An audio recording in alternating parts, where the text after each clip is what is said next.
Годината е 1307. Студената есенна утрин на 13 октомври цяла Франция се пробужда от тревожни слухове. Кралят е издал заповед за ареста на всички рицари-тамплиери, един от най-могъщите и загадъчни ордени в света е пред своя край.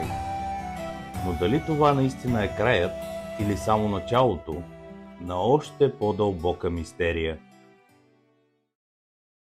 Каменна зала, осветена от факли, група рицари коленичат пред своя водач.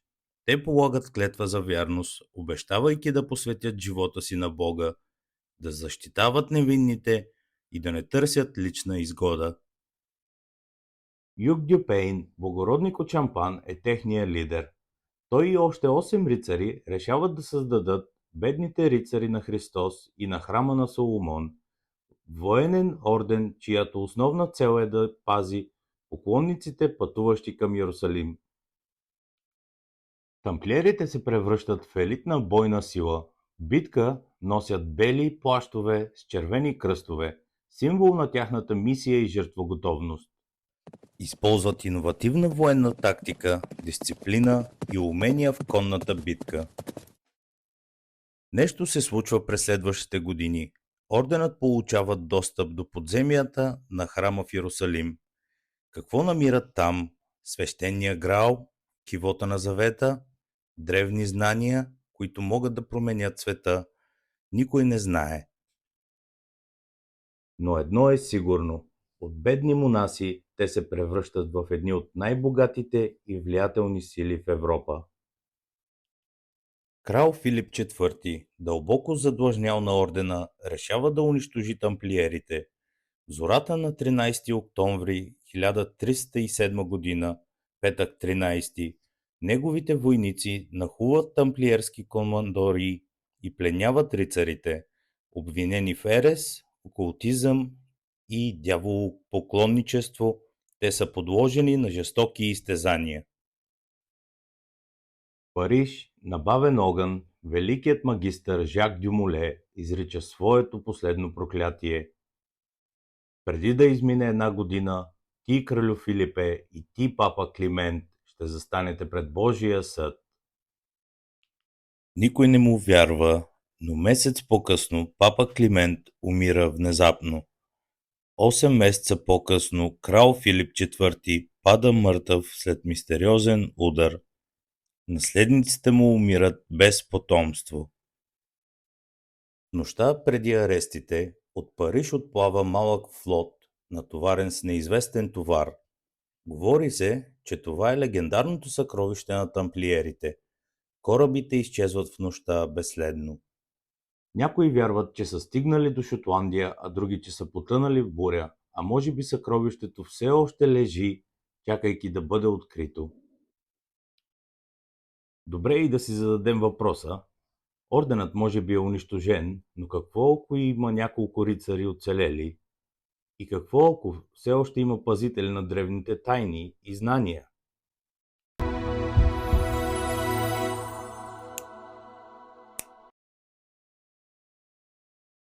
Векове наред хората търсят свещения Граал, легендарна реликва, за която се говори, че дава вечен живот, безкрайна мъдрост или сила, по-голяма от тази на царете. Но какво ако наистина съществува и ако тамплиерите са го намерили? Историята започва в Йерусалим през 1119 година. Юг Дюпейн получават разрешение да обитава руините на храма на Соломон. В продължение на 9 години никой не знае какво точно правят, но когато най-накрая излизат, те вече не са обикновени рицари. Една нощ в мълчание тамплиерите копаят дълбоко под светилището. В един тъмен, запечатан проход те откриват древна камера, покрита с тайнствени символи, в самия й център златна чаша, излъчваща тиха и осезаема светлина. Легендите разказват, че когато един от рицарите докоснал чашата, той видял видения, огромни царства, разрушени от огън, и глас, който прошепнал: „Само избраният може да ме носи, а този, който ме предаде, ще бъде прокълнат. Според християнската традиция, това е чашата, от която Исус Христос е пил на Тайната вечеря. Тя също така е използвана за събирането на кръвта му при разпятието. Смята се, че който я притежава, получава безсмъртие, огромна мъдрост и божествена сила. След това, нощта на 13 октомври настъпила като съдбовен удар за тамплиерите. Докато рицарите били арестувани, една група от тях, избрани пазители на Светия Грал, изчезнали безследно. С тях изчезнала и чашата. Френските власти претърсили всяко кътче на Париж, всяка командория, но Гралът никога не бил намерен. През 1320 в една забутана френска крепост един монах бил заловен от инквизицията. Той носел медальон с непознат символ, тамплиерски кръст, пресечен от змия. Докато горял на кладата, монахът извикал: "Вие изгорихте тялото ми, но Гралът е там, където никога няма да го потърсите. Открийте рицаря без име и той ще ви посочи пътя." Никой не разбрал думите му, но през вековете се появила история за мистериозен рицар в сиво на метало, който се появявал на различни места, винаги пазейки нещо невидимо. Някои търсачи на съкровища вярват, че е в Рослинската капела в Шотландия, а други, че е заровен под катедралата във Валенсия. А най-смелите твърдят, че тамплиерите никога не са открили реликвата, а само нейния символ, и че Гралът не е чаша, а знание, което само достойният може да открие.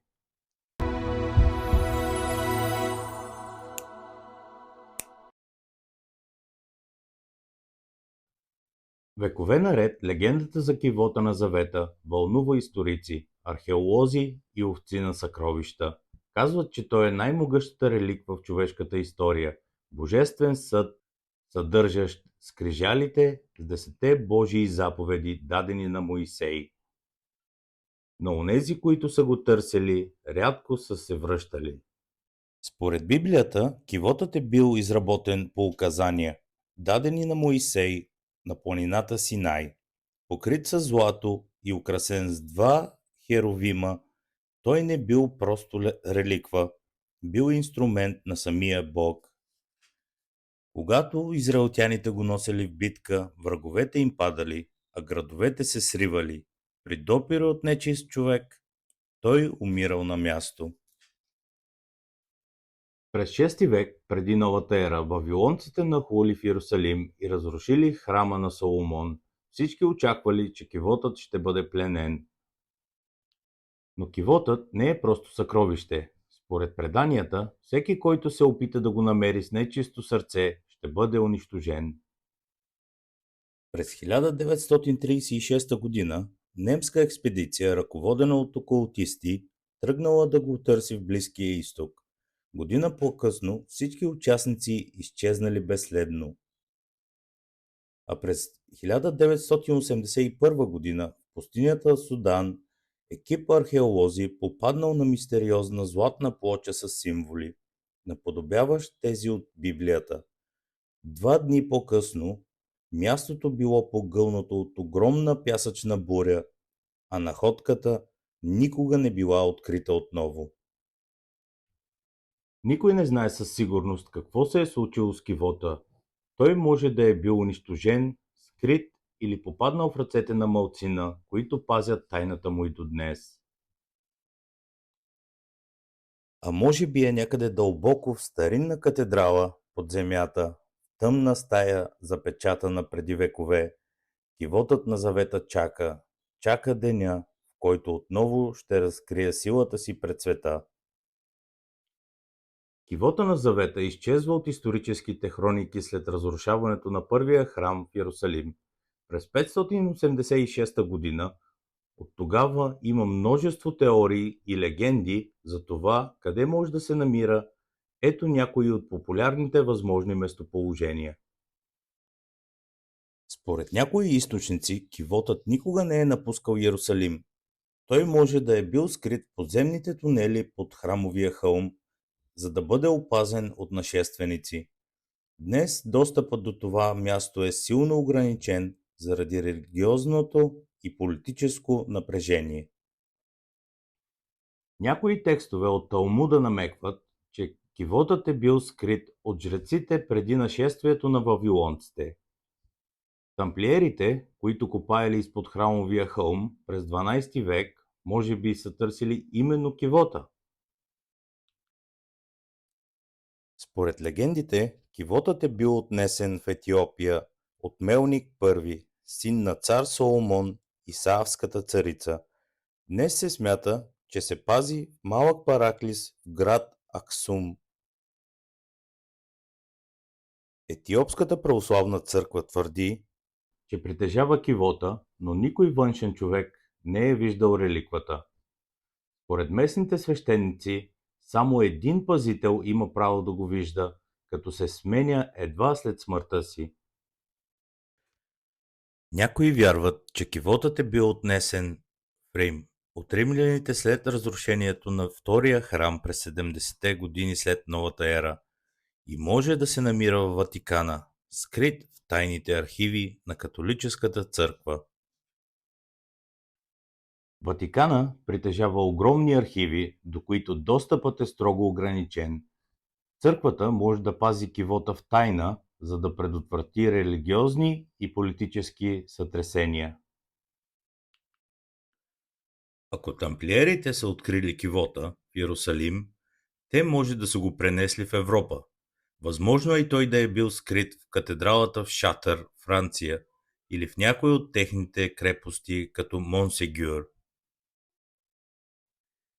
Тамплиерите са известни с тайнствените си ритуали и притежания на свещени реликви. Някои катедрали във Франция са построени с символика, намекваща за древни еврейски ритуали. Теорията, че тамплиерите са достигнали Америка преди Колумб, е популярна. Според нея, те са скрили кивота на остров Оук, край бреговете на Канада, където има мистериозен кладенец на парите. През 19 век са открити странни тунели и загадъчни артефакти на острова. Легендите свързват остров Оук с тамплиерите и тяхното бягство от Европа. Дали кивотът на Завета все още съществува или е бил унищожен, остава загадка. Ако някой ден бъде открит, това би било една от най-големите археологически открития в историята.